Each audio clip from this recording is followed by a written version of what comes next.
BA first সেমিস্টারে যাদের philosophy general paper আছে এবং ফিলোসফি মাইনর পেপারে আছে তাদের জন্য আরও একটা সাজেশান ভিডিও নিয়ে চলে এসেছি। দেখো, এই ফিলোসফি সাবজেক্টের একদম হাতে গোনা কয়েকটা কোশ্চেন তোমাদের আমি দিয়ে দেবো।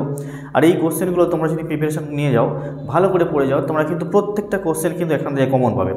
আর ভালো করে একটা প্রিপারেশান নেবে। দেখো, ফিলোসফি সাবজেক্টটা অনেকে কঠিন মনে করতে পারে, কিন্তু এই সাবজেক্টের যে থিওরি পার্টগুলো আছে এটা কিন্তু খুব সহজ, ভালো করে একবার দুবার পড়লে মুখস্থ হয়ে যায়। তাই এই যে কোশ্চেনগুলো আমি বলছি আজকের এই ভিডিওর মাধ্যমে, তোমাদের কিন্তু 10 নম্বর, 15 নম্বর এবং 5 নম্বরের প্রত্যেকটা পার্টের কোশ্চেনগুলো আমি বলে দেবো, ঠিক আছে? আর এই কোশ্চেনগুলোই তোমরা কিন্তু ভালো করে প্রিপারেশন করে নেবে।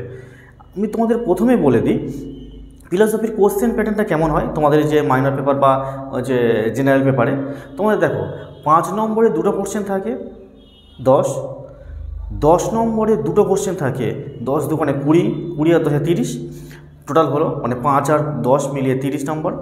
আর 3টে 15 নম্বরে কোশ্চেন থাকে, 3 15 45, তাহলে 45 আর 30-এ কত হলো 75। এই টোটাল 75 নম্বরে তোমাদের পরীক্ষা। আরও একবার আমি বলে দিই, 5 নম্বরে দুটো কোশ্চেন, 10 নম্বরে দুটো কোশ্চেন এবং 15 নম্বরে 3টে কোশ্চেন তোমাদের লিখতে হবে, ঠিক আছে? আর 5, 10, 15 প্রত্যেকটা পার্টেরই কিন্তু আমি তোমাদেরকে আজকে পুরো পার্ট বাই বলে দেবো, ঠিক আছে? প্রত্যেকটা কোশ্চেন কিন্তু এখানে কিন্তু খুব ইম্পর্টেন্ট, তাই একটা কোশ্চেন তোমরা বাদ দেবে না। আর এই কোশ্চেনগুলো তোমরা কিন্তু ভালো করে যাবে, তাই তোমাদের কিন্তু প্রত্যেকটা কোশ্চেন তোমরা কমন পাবে, ঠিক আছে? প্রথমে আমি তোমাদেরকে 15 নম্বরের কোশ্চেনগুলো বলে দিই, ঠিক আছে? ভালো করে খেয়াল করে দেখো। প্রথম কোশ্চেন, কার্যকারণ সম্পর্কে বুদ্ধিবাদীদের প্রসক্তি তত্ত্ব মতটি ব্যাখ্যা করো ও বিচার করো।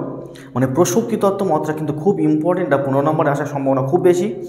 এবং এই প্রসঙ্গে নীতিবিদ্যার বিষয়বস্তুগুলি আলোচনা করো এবং নীতিবিদ্যার গুরুত্ব কী সেটাও খুব ইম্পর্টেন্ট, এই প্রশ্নটাও করবে, ঠিক আছে? একদম 15 নম্বরের কোশ্চেনগুলো আমি পরপর বলছি। এখান থেকে দ্রব্য সম্পর্কে অভিজ্ঞতাবাদীদের মত ব্যাখ্যা করো ও বিচার করো, ঠিক আছে? এই প্রশ্নটা ভালো করে পড়বে। নেক্সট যে প্রশ্নটা তোমরা 15 নম্বরের জন্য করবে, বাচনিক জ্ঞান কাকে বলে? বাচনিক জ্ঞানের আবশ্যিক শর্ত ও পর্যাপ্ত শর্ত উদাহরণ সহ ব্যাখ্যা করো। কি বললাম? বাচনিক জ্ঞান কাকে বলে আর বাচনিক জ্ঞানের আবশ্যিক শর্ত ও পর্যাপ্ত শর্ত উদাহরণ সহ ব্যাখ্যা করো। এই প্রশ্নটা কিন্তু খুব ইম্পর্টেন্ট আছে, ভালো করে পড়বে। এইটি প্রশ্নটা এবছর আসার সম্ভাবনা খুব, যদি 15 না আসে 10-এ তো অবশ্যই আসবে। এই প্রশ্নটা কিন্তু খুব ইম্পর্টেন্ট, ঠিক আছে? এখান থেকে নেক্সট কোশ্চেন, অভিজ্ঞতাবাদ কাকে বলে? অভিজ্ঞতাবাদীদের মূল বক্তব্য আলোচনা করো। তাহলে কী বলে? অভিজ্ঞতাবাদ কাকে বলে? অভিজ্ঞতাবাদের মূল বক্তব্যগুলি আলোচনা করো। খুব ইম্পর্টেন্ট কোশ্চেন কিন্তু, ঠিক আছে? আর এখান থেকে আরেকটা কোশ্চেন, জ্ঞানের উৎস সম্পর্কে কান্টের বিচারবাদ সমালোচনা সহ আলোচনা করো, ঠিক আছে? কি বললাম? কান্টের বিচারবাদ সমালোচনা সহকারে ব্যাখ্যা করো, ঠিক আছে?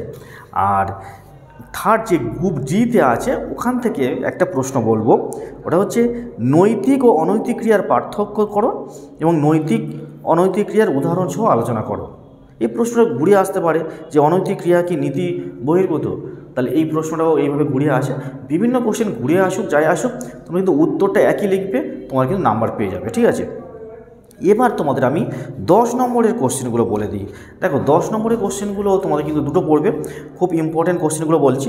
দ্রব্য সম্পর্কে বুদ্ধিবাদী দার্শনিকদের মত আলোচনা করো। দ্রব্য সম্পর্কে বুদ্ধিবাদী দার্শনিকদের মতামত আলোচনা করো। এটা কিন্তু খুব ইম্পর্টেন্ট একটা কোশ্চেন। এরপর সহজাত ধারণা কাকে বলে? লক কীভাবে সহজাত ধারণা খণ্ডন করেছেন সেটা সমালোচনা সহ আলোচনা করো, ঠিক আছে? এই সহজাত ধারণা, লকের সহজাত ধারণা, এটাও কিন্তু ইম্পর্টেন্ট কোশ্চেন। আর এই প্রসঙ্গে আরেকটা কোশ্চেন, বুদ্ধিবাদের মূল বক্তব্য কী এবং এটা ত্রুটি সহ বা সমালোচনা সহ আলোচনা করো। তাহলে বুদ্ধিবাদীদের মূল বক্তব্য, এটা কিন্তু 10 নম্বরে আসার সম্ভাবনা প্রবল আছে।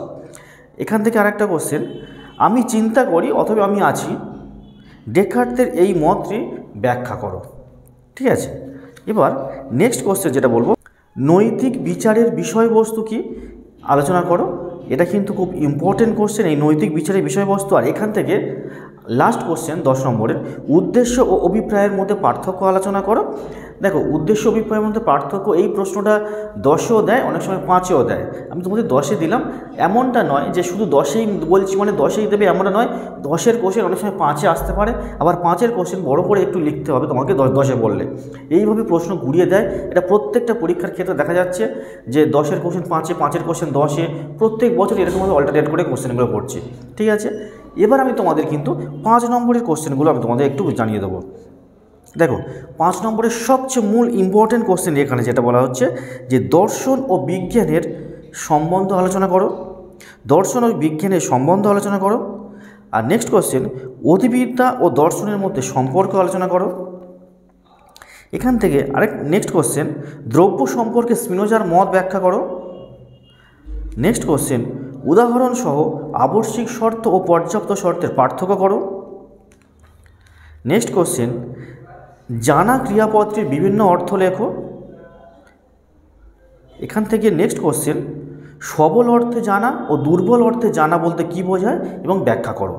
ঠিক আছে, আর এখান থেকে পরে কোশ্চেন এই 5 নম্বরে উদ্দেশ্য ও অভিপ্রায়ের মধ্যে পার্থক্য। এটা আমি তোমাদেরকে আবার রিপিট করলাম, এটা খুবই ইম্পর্টেন্ট। এটা 10 নম্বরে বলে দিয়েছি, এটা 5এও পড়তে পারে। তবে এখান থেকে নেক্সট কোশ্চেন, আরেকটা কোশ্চেন বলবো, নীতিবিদ্যায় মৌলিক প্রত্যয় যথোচিত এবং অনুচিত এই শব্দ দুটির ব্যাখ্যা করো। এটা কিন্তু মোস্ট ইম্পর্টেন্ট, এই যথোচিত অনুচিত ব্যাখ্যা করো। এটা নীতিবিদ্যার বিষয়বস্তু এখান থেকে পড়ে এই প্রশ্নটা। ঠিক আছে, আর এখান থেকে আরেকটা কোশ্চেন করবে, নীতিবিদ্যার নৈতিক প্রত্যয় স্বরূপ ভালো ও মন্দের গুরুত্ব আলোচনা করো। ঠিক আছে, এই হচ্ছে তোমাদের 5, 10 এবং 15 নম্বরের কোশ্চেন। এইগুলোই তোমরা ভালো করে করে যাও, এর বাইরে তোমাদের কোনো কোশ্চেন করতে হবে না। ঠিক আছে, প্রত্যেকের পরীক্ষা খুব ভালো হবে, প্রত্যেকে কমন পাবে এবং এই আশা রেখে এই প্রশ্নগুলো এখন থেকে প্রিপারেশন করে নাও। জানি অনেকের প্রশ্ন এই প্রশ্নগুলোর মধ্যে অনেকের তৈরি করা আছে এবং এই প্রশ্নগুলো যাদের তৈরি করা নেই অবিলম্বে এক্ষুনি তোমরা কিন্তু তৈরি করে নাও। ঠিক আছে, সবাইকে বেস্ট অফ লাক, দেখা হচ্ছে নেক্সট ভিডিওতে। সবাই ভালো।